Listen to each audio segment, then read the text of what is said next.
Palabra y vida.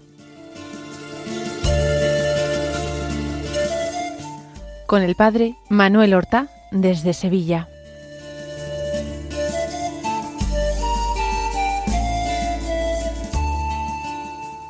En el nombre del Padre, y del Hijo, y del Espíritu Santo. Amén. Alabados sean Jesús y María. Muy buenos días, queridos amigos, oyentes de Radio María y seguidores del programa Palabra y Vida. Hoy es el lunes de la semana 22ª del tiempo ordinario. Este lunes es el primer día de septiembre y el comienzo de un nuevo curso, el curso académico, curso pastoral, nos invita a tomar algunas buenas decisiones. Queremos comenzar bien este curso. Pues vamos a escuchar ahora la palabra de Dios que se proclama en la liturgia de la misa de este lunes.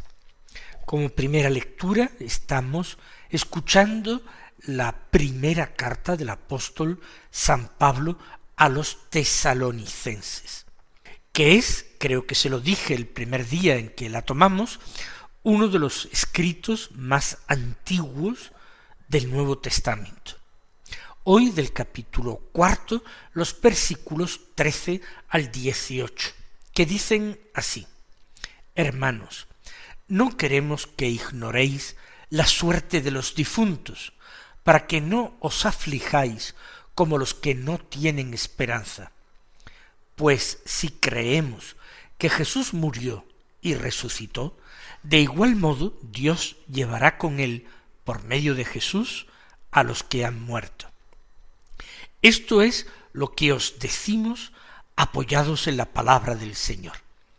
Nosotros, los que quedemos hasta la venida del Señor, no precederemos a los que hayan muerto, pues el mismo Señor, a la voz del arcángel y al son de la trompeta divina, descenderá del cielo, y los muertos en Cristo resucitarán en primer lugar.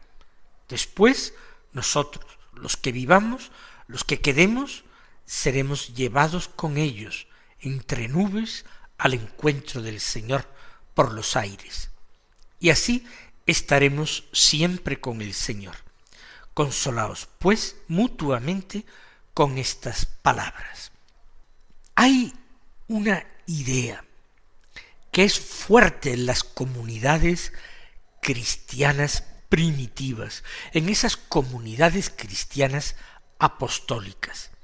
El Señor se había despedido de sus discípulos asegurándoles su pronto regreso. Él volvería sobre las nubes del cielo para juzgar a vivos y a muertos.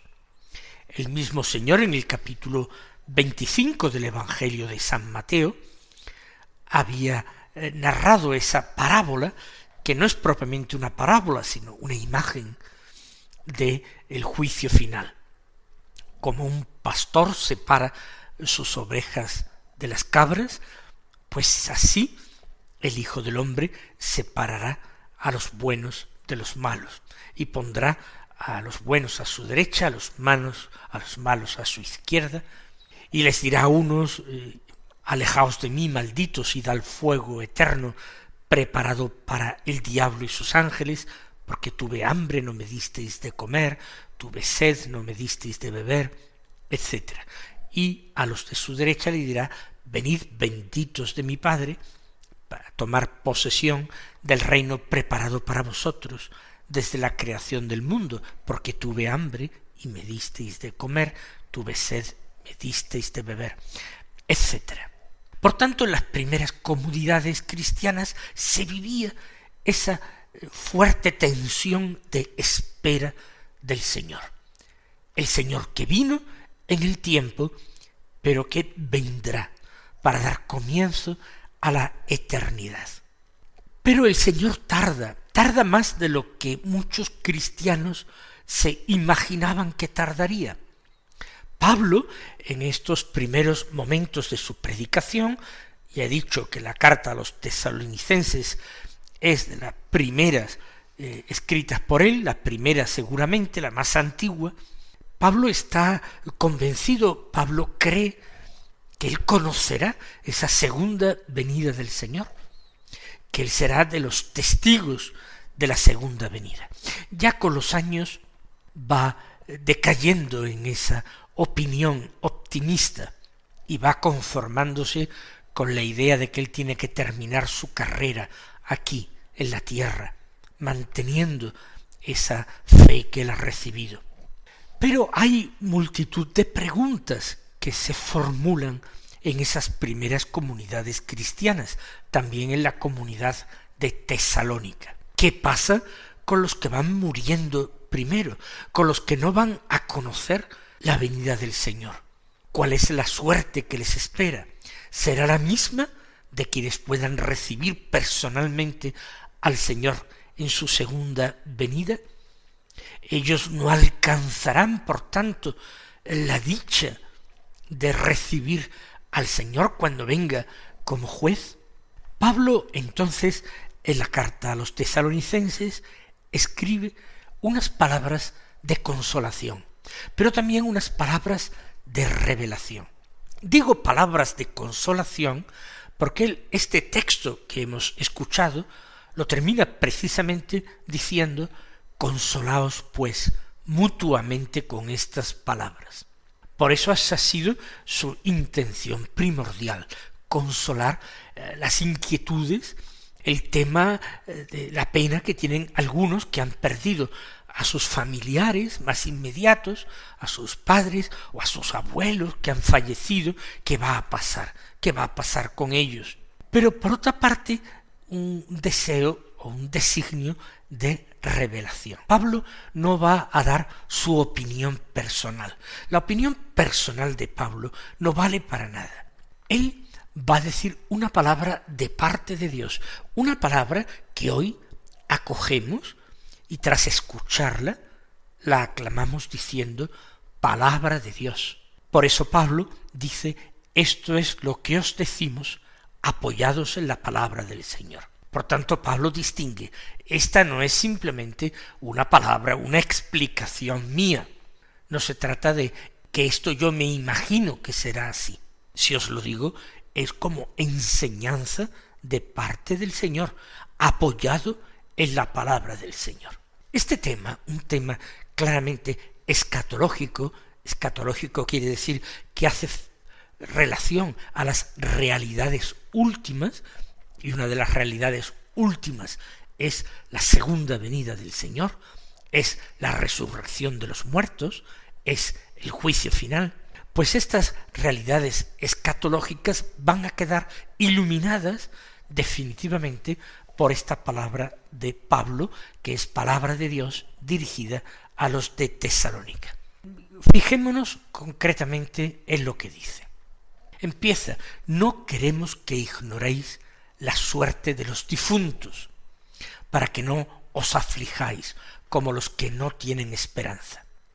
Los que no tienen esperanza, los que no creían en otra vida, los paganos que pensaban que el destino de las almas era normalmente el Hades, un lugar tenebroso donde se llevaba adelante una vida casi aletargada, sin posibilidad de acción, o aquellos que negaban cualquier trascendencia y pensaban que todo terminaba con la muerte temporal.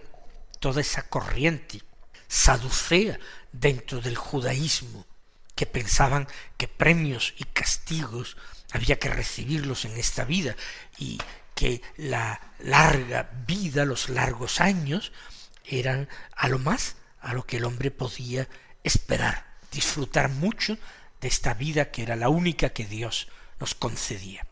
Dice Pablo: no queremos que ignoréis la suerte de los difuntos para que no os aflijáis. Vosotros que sois cristianos, que sois los que debéis estar más cargados de esperanza, no os aflijáis como los que no la tienen, como los que no tienen esperanza. Porque, sigue diciendo, si creemos que Jesús murió y resucitó, si lo creemos, es que esta es la verdad fundamental que ha predicado Pablo.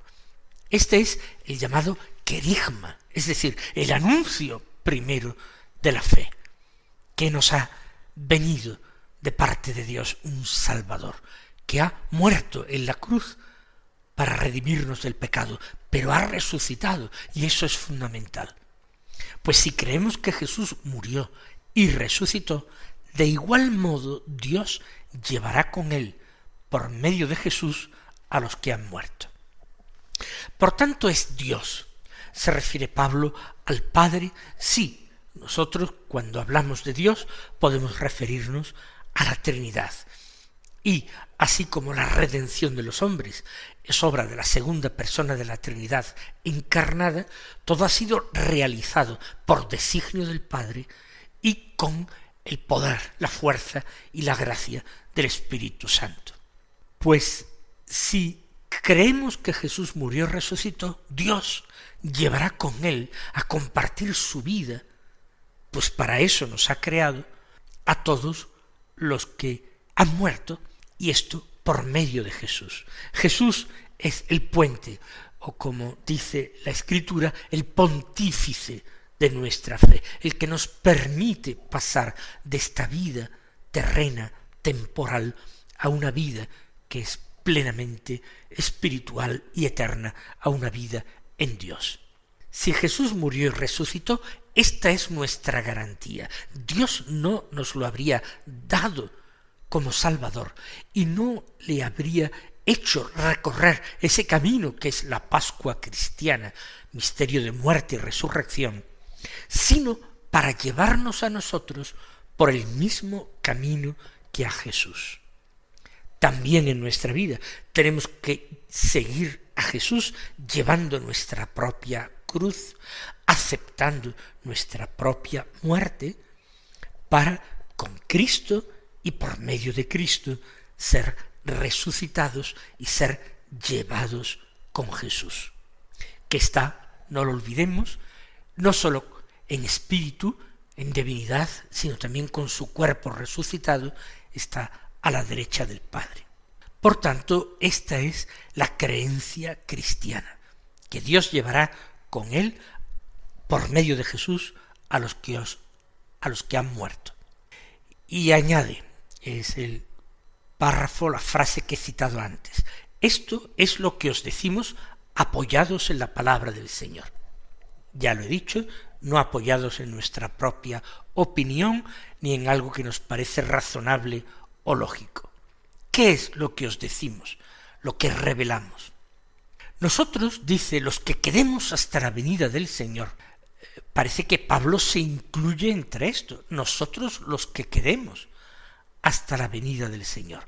Pablo cree que él conocerá este acontecimiento crucial, este punto final a la historia de los hombres. Pues los que vivamos en ese momento no vamos a tener preferencia sobre los que hayan ya muerto. No tenemos más suerte. Dice él, no precederemos a los que ya hayan muerto. No. ¿Por qué?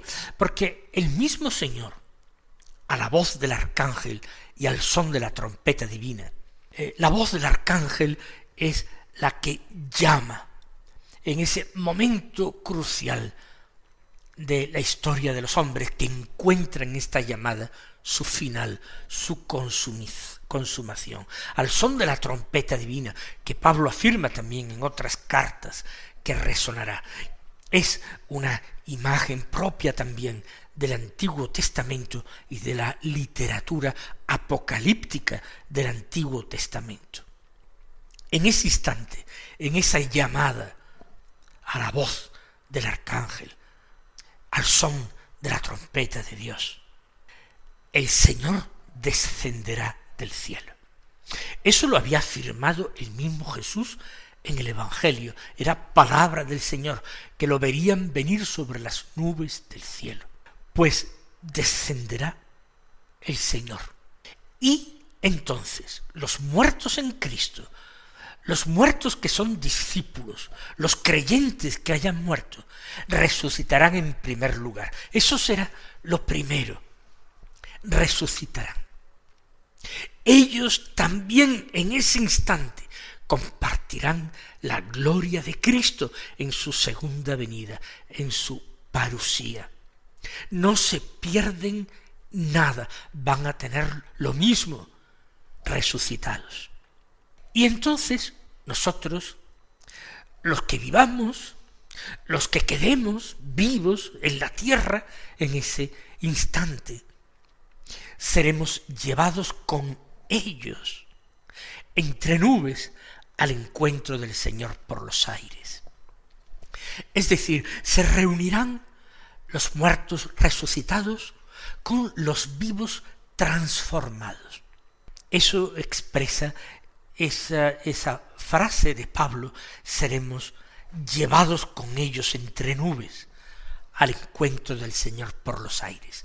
Los que estén vivos en ese momento sufrirán un proceso semejante al de la resurrección para los muertos. Serán igualmente transformados, glorificados.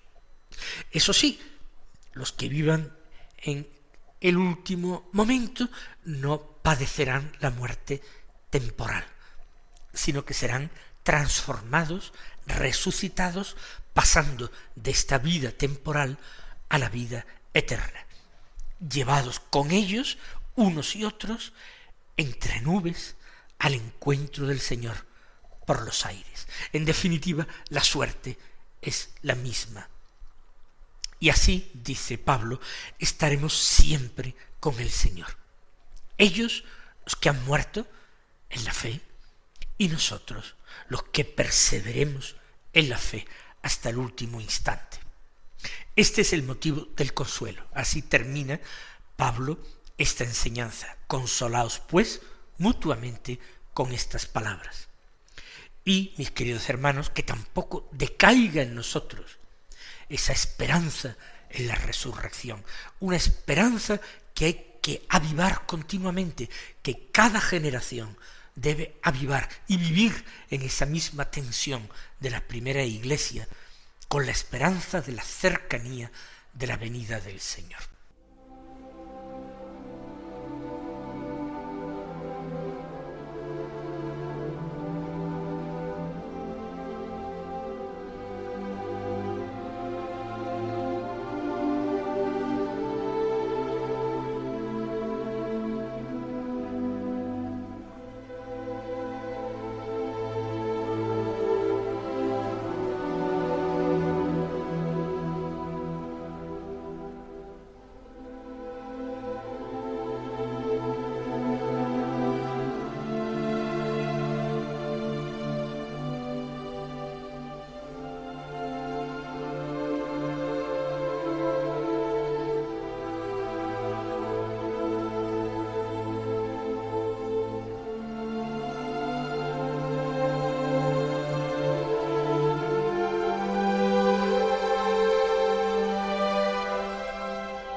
Escuchemos ahora el Santo Evangelio.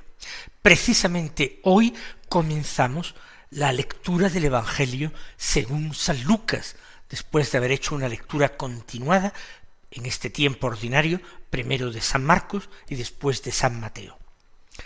Evidentemente no leemos los Evangelios de la infancia, de la vida oculta de Jesús, ni el comienzo de su ministerio, sino que comenzamos la lectura en el capítulo 4, del que tomamos los versículos 16 al 30, que dicen así: En aquel tiempo Jesús fue a Nazaret, donde se había criado. Entró en la sinagoga, como era su costumbre los sábados, y se puso en pie para hacer la lectura. Le entregaron el rollo del profeta Isaías, y desenrollándolo encontró el pasaje donde estaba escrito: El Espíritu del Señor está sobre mí, porque Él me ha ungido, me ha enviado a evangelizar a los pobres, a proclamar a los cautivos la libertad y a los ciegos la vista, a poner en libertad a los oprimidos, a proclamar el año de gracia del Señor. Y enrollando el rollo y devolviéndolo al que lo ayudaba, se sentó. Toda la sinagoga tenía los ojos clavados en él.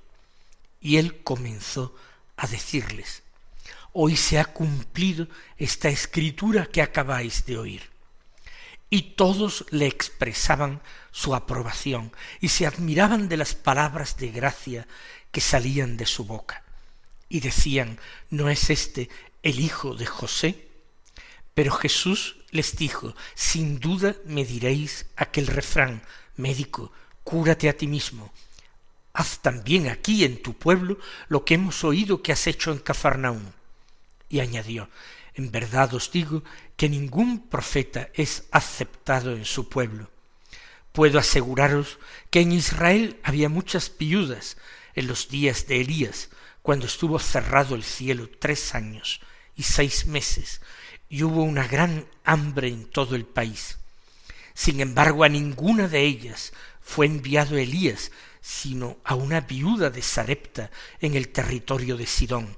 Y muchos leprosos había en Israel en tiempos del profeta Eliseo. Sin embargo, ninguno de ellos fue curado, sino Naamán el sirio. Al oír esto, todos en la sinagoga se pusieron furiosos, y levantándose lo echaron fuera del pueblo, y lo llevaron hasta un precipicio del monte sobre el que estaba edificado su pueblo, con intención de despeñarlo. Pero Jesús se abrió paso entre ellos y seguía su camino. Nos hemos quedado sin tiempo para un comentario, pero me fijo en este mínimo detalle. Dice el Evangelio que le entregaron el rollo del profeta Isaías. Y al terminar su lectura, dice que él, enrollando el rollo, devolviéndolo al que lo ayudaba, se sentó. Había allí un asistente, alguien que le ayudaba. Y a mí me parece esto muy consolador. Siempre yo en mi tarea al frente de Palabra y Vida durante tantos años, me ha parecido ser como el servidor de la sinagoga que ayudaba al Señor, que ponía a su disposición el rollo de la Escritura para que llegase a la gente. Y pienso que todos vosotros, queridos oyentes, también, si queréis, podéis convertiros en ayudantes del Señor y prestarle ese pequeño servicio que Él recompensará con largueza. Mis queridos hermanos, que el Señor os bendiga y hasta mañana si Dios quiere.